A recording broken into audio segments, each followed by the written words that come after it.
Hi, I'm Auntie Anna. Welcome to a vacation of the mind. Please feel free to leave your worries and cares and baggage. Tonight, our destination is my imagination. I've been reading a lot of scary books this Halloween season, and I thought it would be fun to make up a story on the fly with you and me in the dark, in the candlelight, on a Halloween night. So let's go on a journey of the imagination together. Let's our main character, let's give our main character the name Janet. That's a good wholesome name. So let's take a walk with Janet.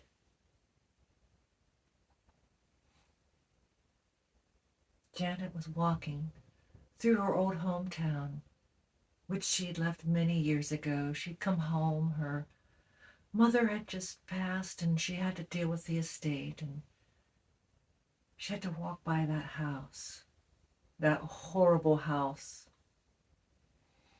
She couldn't look at it without feeling guilt. It was an old haunted house. You know, the one that's in every town. It's an abandoned house, and rumor has it that periodically someone would buy it and start trying to rehabilitate it and restore it, and they would just disappear without a trace. And a few months to a year later, another for sale sign would go up, and it would be boarded up and abandoned for a few years, and then someone else would buy it and, never be seen again. And this house was old. It was so old. It was built back in the Victorian era when houses were big and their insides were beautiful. But time had taken its toll. But it was still standing. How a house this big, this old, after being abandoned all this time, was almost incomprehensible. And all the children were afraid of crossing there. Even some of the adults would clutch their St. Christopher medal just a little bit tighter, say a prayer on a rosary as they went by. Anything to ward off the evil that seemed to permeate the property. There was just something about it. The trees were old and overgrown, and the yard had many weeds and places for small, scurrying creatures to hide. And many years ago, she had dared her little brother Tommy to stay the night. He was only 8 years old. Only 8. And she was 13. She was old enough to know better. But it was on a Halloween night, just like tonight, where there was a storm brewing. It wasn't there yet, but you could feel the chill in the air. And she told him that she would give him all her candy if he could stay the night in that decrepit, scary, dark house where very few people ever really lived. And he'd cried and cried, and I took his candy, and I said, "You get no candy." "I'm going to tell Mom," he said. And I said, "You can if you want, but then I'm still going to take your candy. And I'll just tell Mom that you really dropped it and that I had to throw it away because it was bad. And she'll believe me." And he knew that she would, because he was little and I was older. And I had been put in charge of him for a night. And he was annoying me. Oh, how he annoyed me all evening long.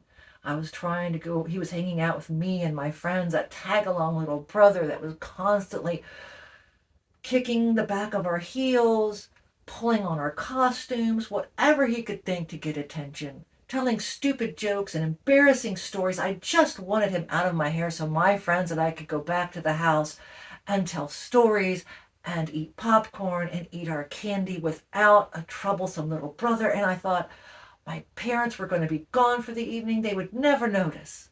They wouldn't notice. They'd come home a little tipsy and go straight to bed. And I'd go get him in the morning. It would be all right. He'd be scared, but he'd be all right. What's going to happen in an empty house? I thought.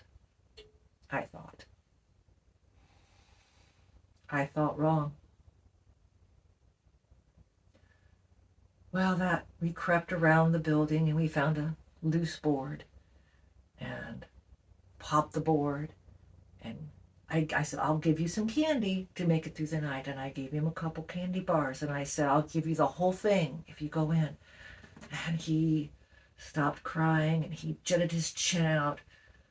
And with such courage and bravery, he's like, I'll show you. I'll show you. I'll make it. I will. And he goes in. And it was the last I saw him. The next morning, when my parents got up, they woke me up because they could not find him. He wasn't in his bed. And I lied. I said that I tucked him in and I didn't know where he was. And the cops searched and they found no trace, no suspects. Of course, they questioned my parents because they always look at the parents quite harshly. But they never found anything. And I'd gone to the house and I wanted to go in, but somebody had boarded it up really well after that. They'd pulled the loose board and put a new one back in place. And I called to him, Tommy, are you in there? No sounds, but I heard other sounds. And I saw mice. So scared of mice. Oh my gosh, I remembered. And I'd had an experience when I was young where I fell in the woods and I broke my leg right on the femur. And I couldn't move with that terrible, terrible pain. And I was waiting for my mom because I knew she would come looking for me. She knew I had gone into the woods to play with my friend Jamie. And Jamie had already gone home. And I was in so much pain and I waited for an hour and somehow I fell asleep. And shortly after that, I awoke to this terrible pain, little pins and needle pain in my foot. And I looked down and over my foot was like a blanket of all these rats and they were eating my foot, like eating it. And I just start screaming and screaming and screaming. And my mom had been looking for me and she heard me and she came and got me and I was safe. But there's still the memory in my mind of those rats eating me, taking bites and chunks as I lay there unable to do anything. And I realized, and I had nightmares about my mom not finding me, of the rats slowly working their way up my body and being awake and screaming and no one coming and they would get to my neck and I would wake up. And I sometimes imagined it was Tommy that fell in the house, maybe eaten by rats or fallen and injured and unable to do anything. And I couldn't tell because I'd been be in so much trouble. I would be in so much trouble I couldn't tell. And occasionally when I would walk by, I would swear I heard him yell for me, Janet! Janet! And I would put my head down, knowing that I was crazy. It was my imagination. It was my guilt. And I would keep walking. Because if it ever came out that I did what I did, I knew I would probably go to jail and that I would be ostracized and really my life would be over. As I thought about it and thought about it, should I go check? And I never did. We moved shortly after that and I kind of forgot about it. I grew up and went to school, and when my mom passed, we read her will and I found out they still owned that property there in that town. And I had to go sign some papers, and I thought, I'd forgotten. And the funny thing is, I'd forgotten about Tommy altogether. It was like my mind just blanked it out. And when I got to the house, I guess we must have left in a hurry because I found one of his toys on the stairs. Just a little plastic horse toy. Those, those little figurines that you could get. And it all flooded back to me. And I thought, I have to know. I have to get in that house. Maybe there's some remains of him. Maybe there's proof of what happened and I cannot blame myself. Maybe somebody was, I don't know. I just thought maybe he got away. Maybe there's no evidence of him and I'll know that maybe somewhere he's okay or something. I don't know. And I know a part of me was lying to myself.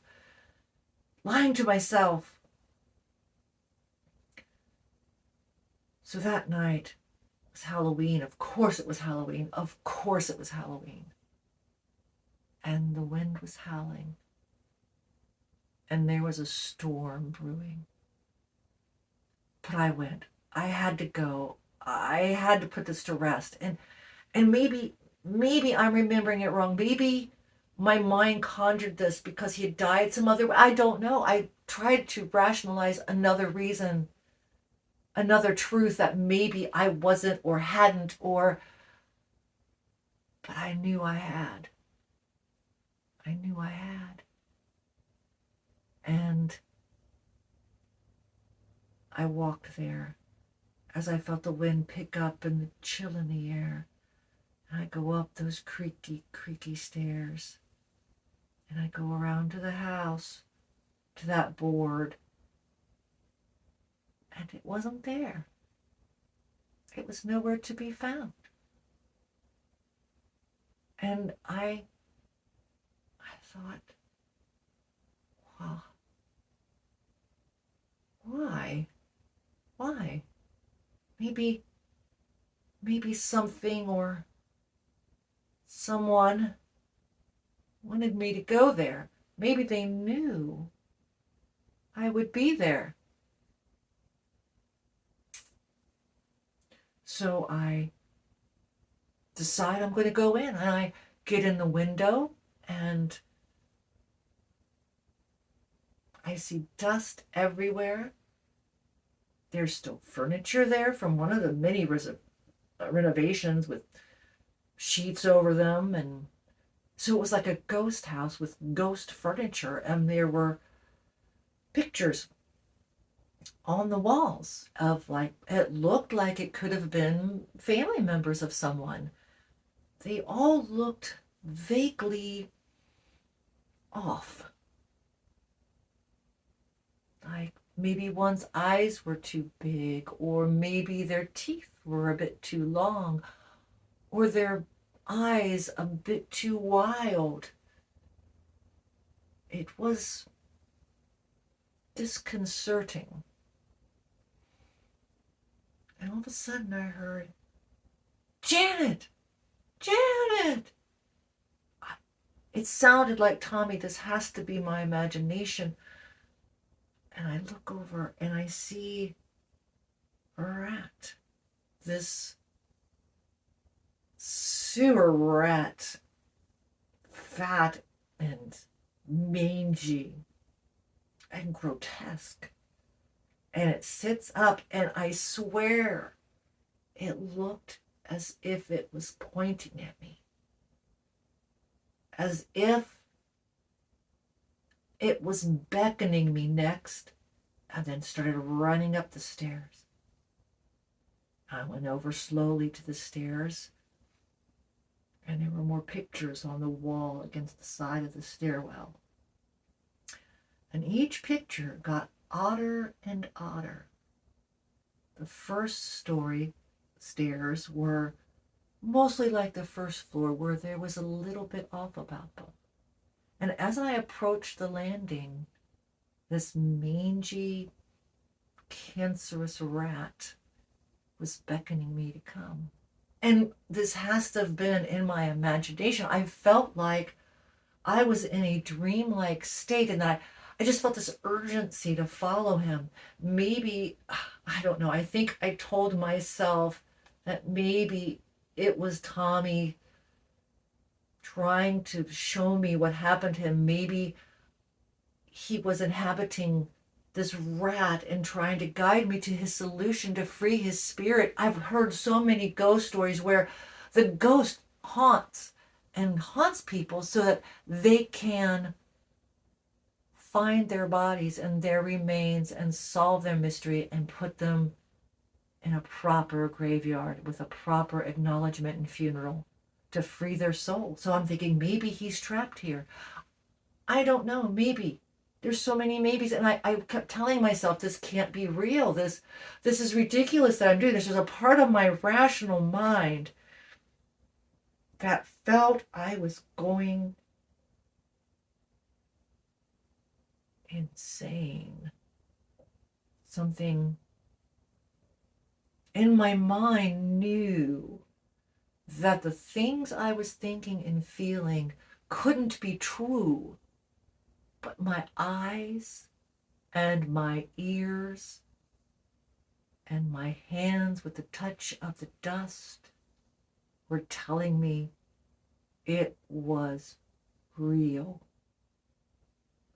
Just as real as the clothes on my back, as real as rats. And as I got towards the first landing, the rat scurried up the next set of stairs. And as I turned, the next stairway on the wall were pictures slightly grotesque. People on the ground with their hands raised as if warding off a blow, with terror in their eyes. Different positions of torture or twistedness of body, and sometimes obvious by their face and their minds, were broken and captured on a canvas that probably took hours, if not days, to paint. And I go up. And then I turn on the landing, and there's that rat. And I swear this rat is getting bigger and more grotesque. This time it wasn't just mangy and cancerous. It seemed to have grown bigger fangs, as if somehow, as it got bigger, the teeth got bigger. It surely wasn't my imagination. My mind, my rational mind was screaming at me, you are imagining this.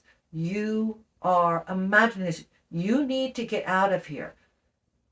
Maybe it's a gas leak. Maybe you're affected by something. You need to get out. But yet I was compelled to follow this rat who might lead me to Tommy and some answers. And onward I pressed. And it scurried up the stairs in front of me. And as I'm going up the third floor, the pictures become even more grotesque. People in states of starvation, with wide eyes, sunken cheeks. First few, they were alive, with grim face. And as the pictures went on, the next one was of the corpse of what looked like the same victim, And the last one was of a skeleton with a rat on its shoulder. And farther we go, and I get to the top, and I'm on the 3rd floor, and I see the door to the attic. And as I'm looking, the rat is beckoning me again. And this time the rat is as big as a Cocker Spaniel. I swear it was that big.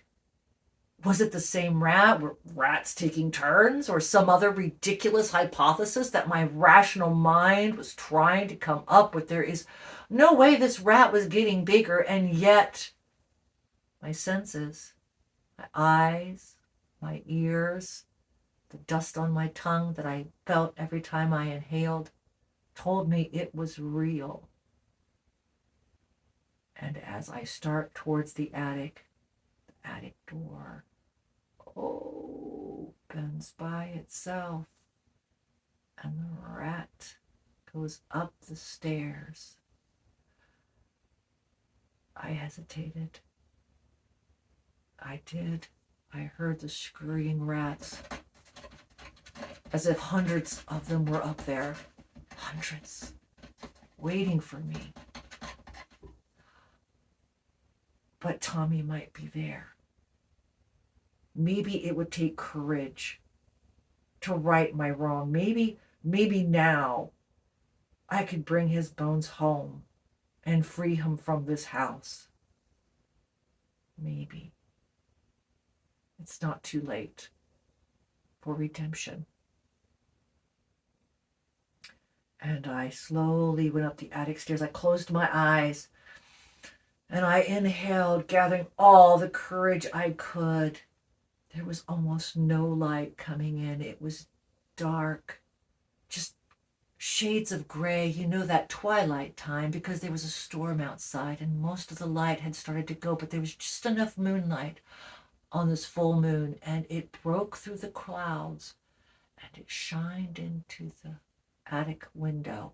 So you saw shades of gray, and the shades of gray were moving. Hundreds of rats were moving and moving and moving. Oh, I saw them writhe like a sea, almost like as they moved in almost like currents, like on the water, or like corn in the wind.